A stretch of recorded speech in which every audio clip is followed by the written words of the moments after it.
So when he comes to Grandpa's house, we're going to the banjo room, and he's strapping one on. Right? So I'm getting ready for the day when he does Foggy Mountain Breakdown, and I just start clapping. Right? So I'm telling you, when new people show up in your organization, you have to create an amazing learning environment because you don't know how good they can be yet. Right? Make sure everyone matters and make sure everybody knows it. Guys, business leadership is a lot like parenting. Your job's not just to make them happy, it's to create an environment that allows them to excel. Even if they're not very good yet. So, here's a question. How are you teaching and training your new additions to the family how to have fun, keep coming back, while still performing to the best of their ability for now? Because we know they're going to get better. Right? Because they got mentoring and coaches and captains like you. Mr. Rohn said, don't ask what am I making, ask what am I becoming. Guys, one of the reasons, I'm going to say it. One of the reasons that I left the network marketing organization that I was with is because I saw people who were making money, but I did not want to become what they were.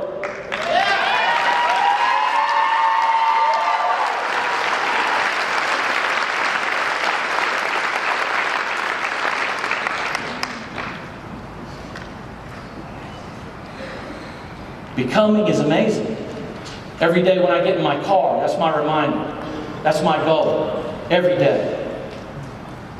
Charlie Tremendous Jones said to me once upon a time, he said, Michael, I don't care what you've learned. What I'm asking you is, what are you learning? Because it's always changing. When I wrote the book, Becoming Uncommon, everybody focused on the uncommon part. Oh, be different, stand out. But for me, it was always about the becoming. Right? I talked about uncommon organizations. They had all these common denominators. Talked about powerful communication. That was maybe never better explained to me than by my daughter.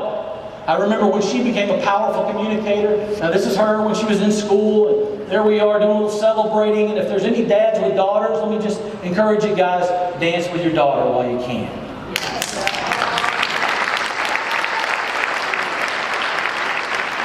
Because one day she'll just not move to New York. But I'll never forget the day my daughter became a powerful communicator. She was in high school.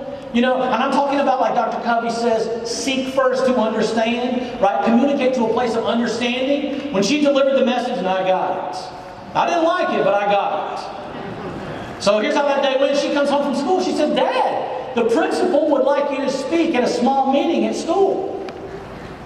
Really? Wow, honey, that's awesome. World famous author, speaker, jetting all over the world, speaking a small meeting at school. Sure, honey, I'd love to. About how small is it? She said, well, right now it's you, me, and the principal.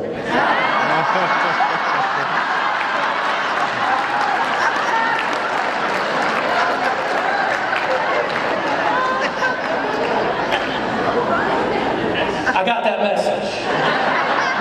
I did not like the message, but I got it. I said, you probably should go to your room. Guys, if you want to go somewhere, it's really a good idea to find somebody who's already been there. How many of us would agree with that? Right?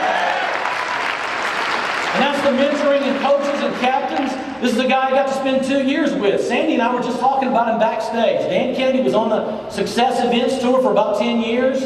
He was an amazing coach for me. I got to spend some time with him. Here's what I learned from Dan. You got to make an offer. Number one, Dan was no nonsense. The reason that I left the National Speakers Association that I worked so hard to get in is because they wouldn't talk about money. Can you believe that? We're in a for-profit business in an association trying to teach you how to do the business better, and they wouldn't talk about money. Well, what should we talk about? Because you guys didn't let me come for free. Dan said, you've got to talk about money. If you're in business, you've got to talk about money. And you better understand it. And he said, you got to test.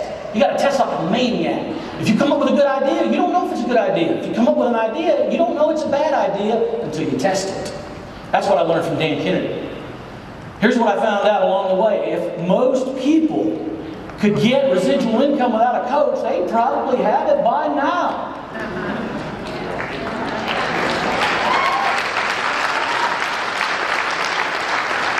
So that third of the people that tells you, I don't want to do what you're doing, that's okay. They just mean, I don't have residual income, and I don't have a coach. And I don't believe it would work for me. You don't have to embarrass them, just move on. Look for the other third. Look for a billion-dollar coach.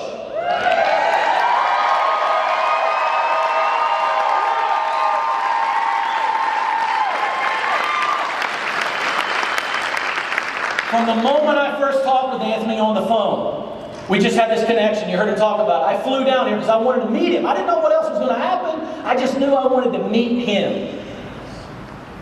And I sat in BK's office, and here's what he said. Michael, we're bringing on so many thousands and thousands of young people.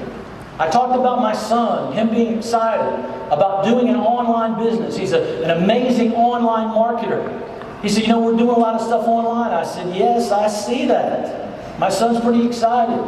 He said, we're bringing on all these 20-somethings and 30-somethings and kids right out of college. We're going to teach them how to be an entrepreneur, how to own their own business. Man, you're singing my song, Free Enterprise. I love that. He said, we're going to try to impart some wisdom into those young people. We'd love to have you join us.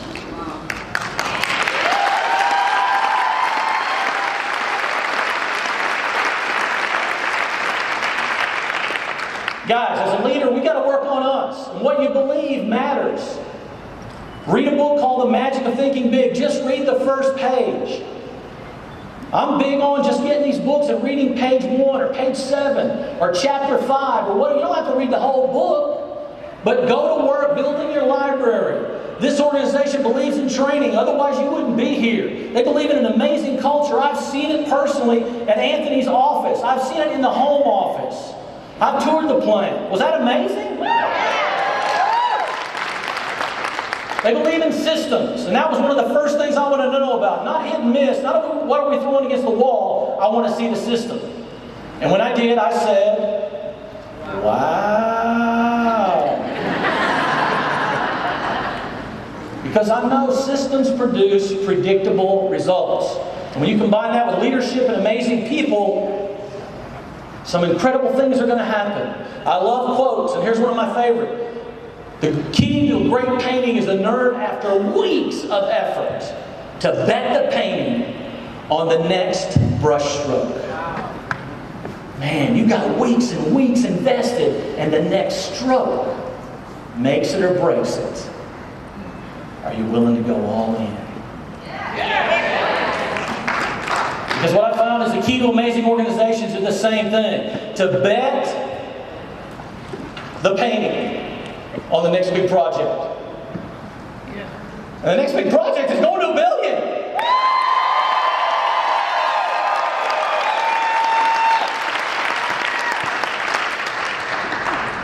I love this quote by Albert Schweitzer. It says, one thing stirs me when I look back at my youthful days, the fact that so many people gave me something or were something to me without knowing it. Guys, that happened for me over and over again. People who didn't know it. Mr. Rome didn't know it for many years until I met him for the first time. But when he talked about the 3 things, I'd never heard anyone say that before. That if you're going to be successful, 3 things, Michael, that you're going to want to know about, that you're going to want to do, that you're going to want to have.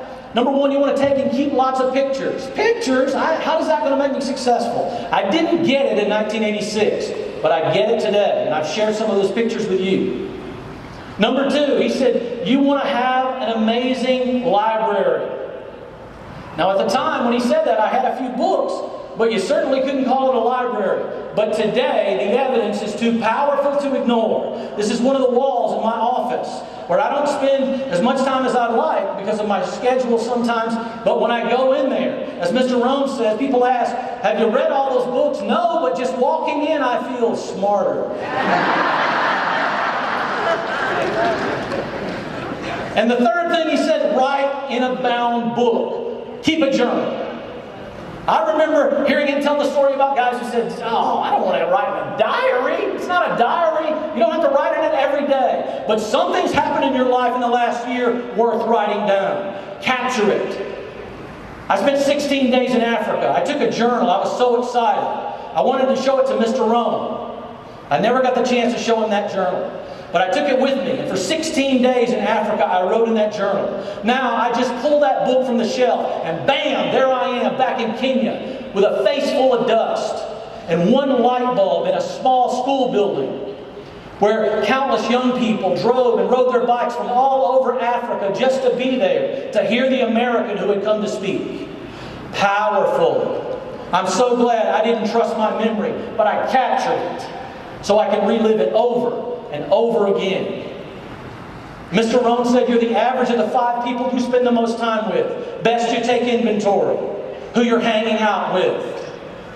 If you need to make some changes, make them. If you need to stick with the people that you're with, then stick and stay. If they're willing to invest in you, let them know it'll always be a good investment. That's what I try to do with all my coaches. Let them know I'm worth the investment. Mr. Rome said, wherever you are, be there. He talked about philosophy. It was the one thing that made all the difference. I didn't understand in 1986, but I get it today. He said, poor people have a big TV. Rich people have a big library. Actually, rich people have both. Just what I found as a good student. Mr. Rome, you heard him earlier. If you want to have more, you got to be more. You got to become more. You want things to change, you got to change. This is how my son says it. If you will change, everything will change for you. But he got the Jim Rohn message through his dad. I'll never forget showing up at his apartment when he went away to school and he had all these post-it notes up on the wall. Here's what Dad says. And I was only quoting Jim Rohn. How powerful, that generation after generation. Don't wish it were easy or wish you were better. Work harder on you than you do on your job. This is the one that shook me. It rattled me. Because I was working hard on my job, but I was neglecting me. And I immediately changed all that and went to work on personal development. Now here's what I'll share with you. Personal development's great, but personal development without work is delusion. It's kidding yourself. Work without personal development is a plateau. You're never going to go any farther. But when you combine the two, when you go to work on you and you go to work on your job or your business or your next big project, or you bet the farm on that painting, amazing things are going to happen for you guys. It's just what I found. In the book, The 10 Commitments, all the commitments end in ing. Leading, living, becoming, winning. And I remember hearing people say it doesn't matter whether you win or lose. I mean, I know what they meant. I think they were trying to be nice and they were talking to kids. Oh, it doesn't matter whether you win or lose. It's please. Get me all upset. Here's what I found. It doesn't matter whether you win or lose until you